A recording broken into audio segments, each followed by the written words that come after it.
The very first thing I realized when I opened my eyes was that my bed was entirely too hard. My blankets were entirely too heavy, and the room smelled distinctly like sandalwood incense instead of my cheap vanilla air freshener.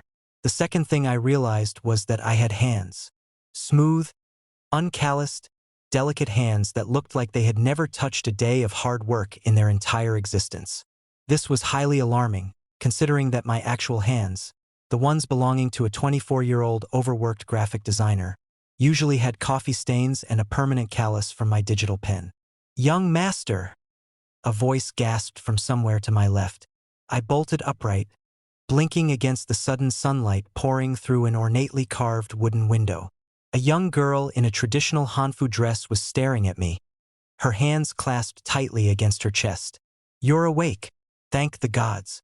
The imperial physician said the fever would take you before our wedding convoy even reached the northern border." Convoy? Wedding? I did what any sensible modern person who has read 100 web novels would do. I immediately looked into the polished bronze mirror sitting on the nearby vanity. Staring back at me was a ridiculously beautiful teenage boy. Pale skin, long silver hair that fell past his shoulders, and eyes the color of pale amethyst. He looked fragile, like a gentle, tragic breeze could knock him over. I checked my internal memory banks. A sudden rush of information hit me like a physical slap. My name was now Prince Lian. I was the forgotten, sickly fourth prince of a falling kingdom. Right now, I was staying at a roadside inn because I was in the middle of being married off as a peace offering to the King of the North. The King of the North, Imperial Emperor Xiao. According to court rumors, the man was a literal monster. He stood 7 feet tall, ate his enemies for breakfast, and possessed a heart made of actual glacier ice. He didn't want a bride. He wanted a hostage. The real Prince Lian had literally died of sheer, unadulterated terror in this very bed before even meeting the guy. "Well," I muttered aloud, testing my new, strangely melodic voice, "that's one way to handle a stressful situation. Unfortunate for him, but highly convenient for me." The maid stared at me, her jaw dropping. Young master? You're speaking so loudly. Usually you only whisper." "New body, new volume slider," I told her, swinging my legs out of the bed. The silk robes brushed against my ankles. If I'm going to be a sacrificial hostage to an ice tyrant, I might as well get a good meal out of it first. "What's for breakfast?" 3 days later, the convoy finally arrived at the northern imperial palace. The architecture was terrifying. Huge, jagged black stone walls that looked like they were built to withstand an apocalypse. The air was freezing, biting at my nose. The heavy iron doors of the great hall swung open, and I strode in. I didn't crawl. I didn't flinch. I walked with my shoulders back because if I was going to be executed by a tyrant, I was going to do it with excellent posture. At the end of the long hall, sitting on a throne carved from obsidian, was Emperor Xiao.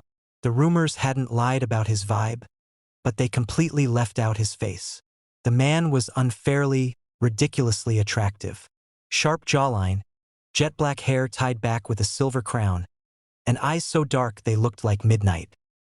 He was dressed in heavy fur and dark armor, staring down at me with an expression that could freeze boiling water. The entire court was dead silent. Everyone was waiting for the weak, sickly prince to drop to his knees and beg for mercy. Instead, I took 3 steps forward, looked him dead in the eyes, and let out a long, loud sigh. "Wow," I said, my voice echoing perfectly off the stone walls. "You know, they told me I was being sent to a frozen wasteland to live with a monster. But honestly, the lighting in here is fantastic, and your cheekbones are incredible. Whoever wrote those diplomatic warning reports about you clearly suffered from a severe lack of vision."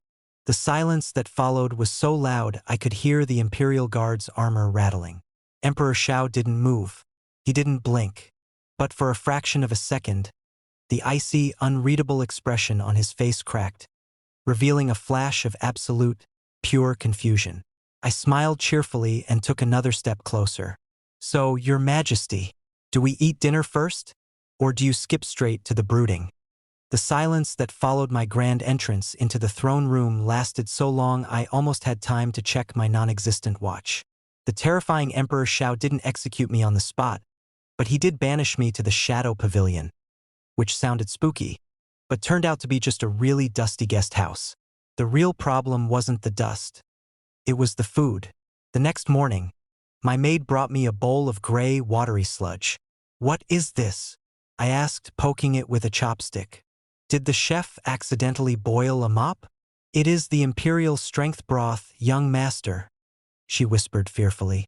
"The emperor believes that delicious food creates weakness in soldiers. All luxury is banned in the northern palace for maximum military efficiency." "Efficiency?" I gasped, horrified. I didn't transmigrate across dimensions to eat hot cardboard. That night I went rogue. I snuck out of my pavilion, picked the rusty lock on the imperial kitchens using a hairpin I stole from my maid, and took over. I found hidden stores of garlic, chili peppers, and wild chicken. Using my memories of late-night college cooking, I whipped up a massive, fragrant batch of spicy fried chicken and garlic noodles. The smell was so heavenly it literally drifted across the courtyard. I was halfway through a drumstick when the kitchen doors burst open. Standing there, surrounded by smoke and looking like a god of war, was Emperor Xiao. His dark armor gleamed, and his midnight eyes were narrowed in absolute disbelief. Behind him, 3 elite guards looked like they were drooling. "Who authorized a fire?" Xiao demanded, his voice dropping the temperature in the room by 10 degrees. I didn't even drop my chicken. I took a bite, pointed the bone at him, and said, "No one. But since you're here, you look like you haven't had a carb since the dynasty started. Sit down. If you're going to keep me as a hostage, you're at least going to let me fix your terrible culinary laws." Old Fong, the head steward, peeked from behind the emperor, trembling. He pointed a chicken bone at the son of heaven. Xiao stared at the plate of golden, crispy chicken. Then he looked at me, completely baffled by my total lack of survival instincts. Slowly, he stepped forward, reached out a gloved hand, and picked up a piece. He took a bite. The entire kitchen held its breath. The emperor didn't execute me for breaking the kitchen laws. In fact, he ate 4 pieces of chicken in total silence, wiped his mouth and muttered, "This is acceptable. Do not let the generals know." I had officially cracked the Ice Tyrant's armor. Over the next 2 months, I turned the boring military bunker palace into my personal playground. Since Xiao wouldn't let me change the laws publicly yet, I started a literal black market food ring. I would secretly cook real meals in the middle of the night, and imperial guards would trade me information or palace secrets just for a single bowl of spicy noodles. One afternoon, I was bored out of my mind in the training courtyard. The emperor's elite shadow guards, men trained to be silent killers, were standing perfectly still like stone statues. "Hey," I said, walking up to the scariest-looking guard. "You look tense. You need to stretch. Have you ever heard of the Macarena?" He didn't move. "Great. Let me teach you," I said. By the time Emperor Xiao walked out to check on his troops an hour later, he was met with a sight that probably made him question his own sanity.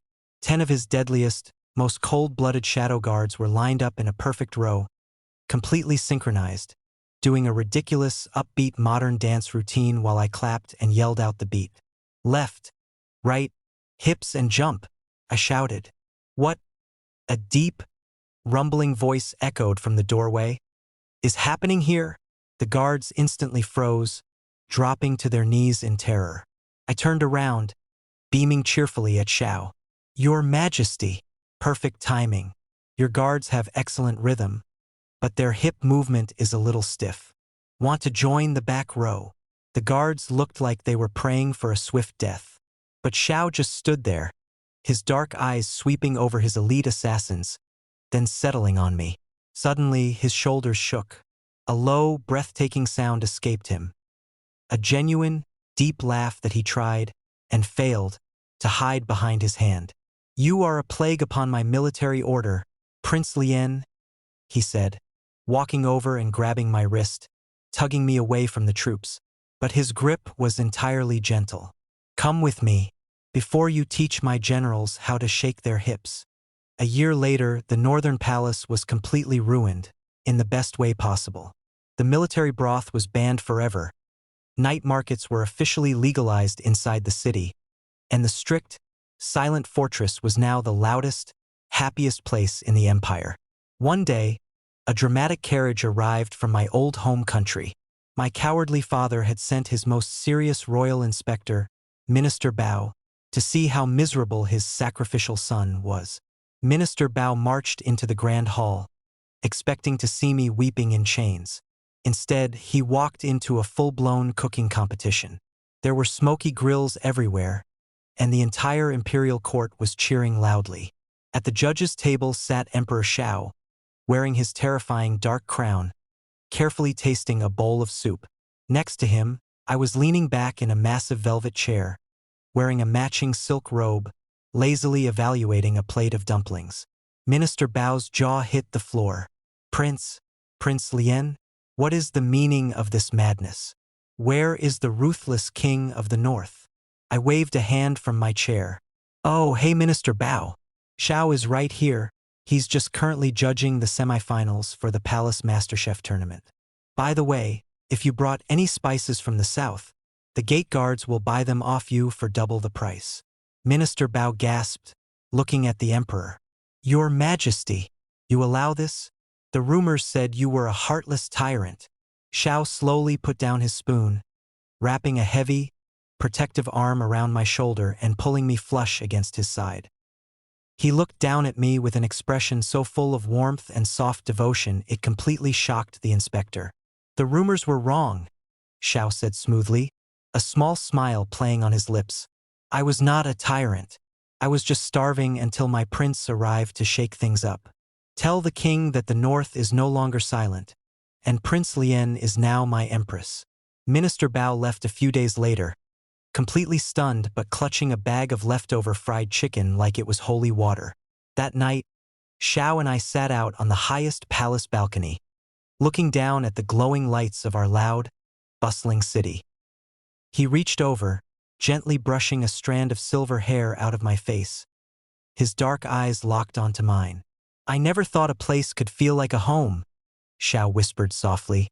"Thank you for breaking all my rules, Lian. I love you." I laughed, leaning up to press a quick kiss to his cheek. "I love you too, Your Majesty.